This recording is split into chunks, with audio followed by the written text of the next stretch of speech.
Because I'm from Los Angeles, I live in a very predominantly Hispanic area, and my father's from Mexico, my mom's American, but I look white. And so when I walked in this school, I didn't look like all the other Hispanic kids. I didn't have the dark hair and the dark skin. And so because I looked different and because I was different, because I didn't grow up with these young people, I was treated different. I was bullied. I was assaulted. They took my money. And so that began the life of wanting so badly to fit in, to be accepted, to be popular, to be liked by people. As this year progressed, I became deeper and deeper involved in the knowledge of gang life, and eventually made a decision to get jumped into a gang. I got jumped in, which means you get beat up for about a minute, and you're initiated in this gang that way. And so 3 of my homeboys beat me up in the school library, and I became a gang member. And with that came all of the activity, the criminal activity that gang members do. Assaults, robbery, burglary, murder, even murder.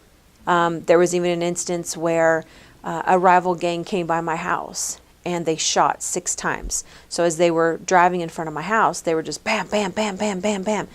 Had my parents been in bed, it would have shot my mom in the head and the upper chest right here on the side and in the thigh, and the same as my dad. And you would have thought that at that time I would have been like, oh, this is it. My parents could have been killed had God not intervened, but it wasn't. It made me angry. It made me go and tell my homeboys so they could take care of business. So during this time, I actually was in a relationship with one of my homeboys, a sexual relationship, and we were dating, and with that was the expectations of sex, and I obliged him, and a couple months later, I found out I was pregnant. So I would continue partying. I mean, my son was about 1.5 years old at this time.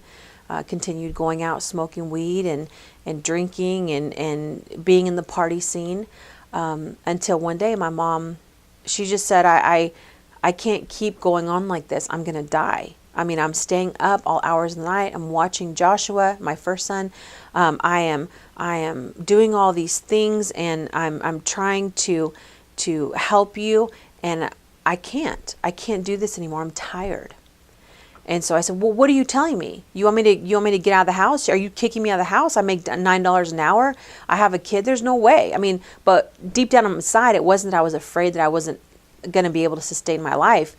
I wasn't going to be able to party anymore is my whole thought process. About a week passed, and I remember coming in, and my mom was on the phone. And she said, you need to pack your things. And I said, where am I going to go? I don't have a place to go. And she said, you're going to Cleveland, Tennessee.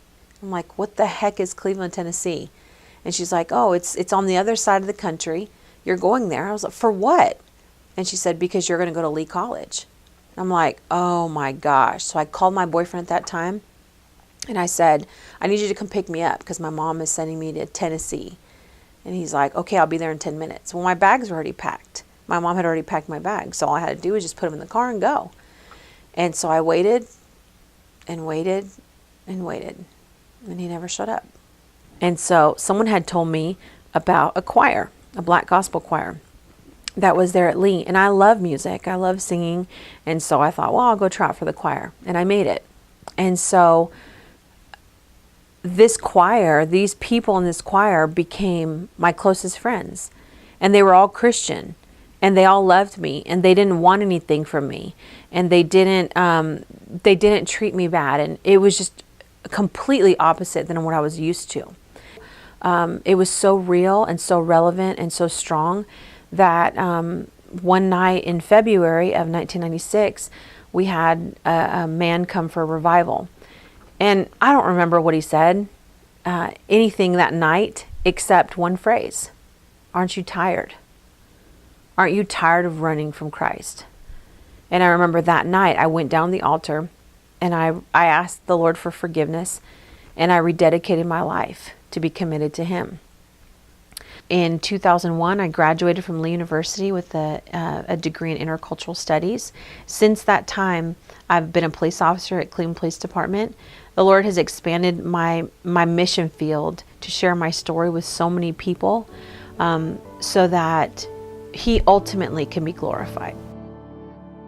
How great the love of Jesus Christ.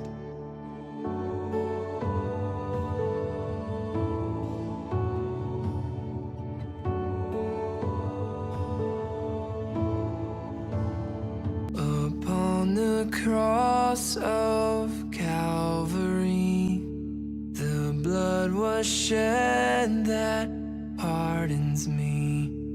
No longer bound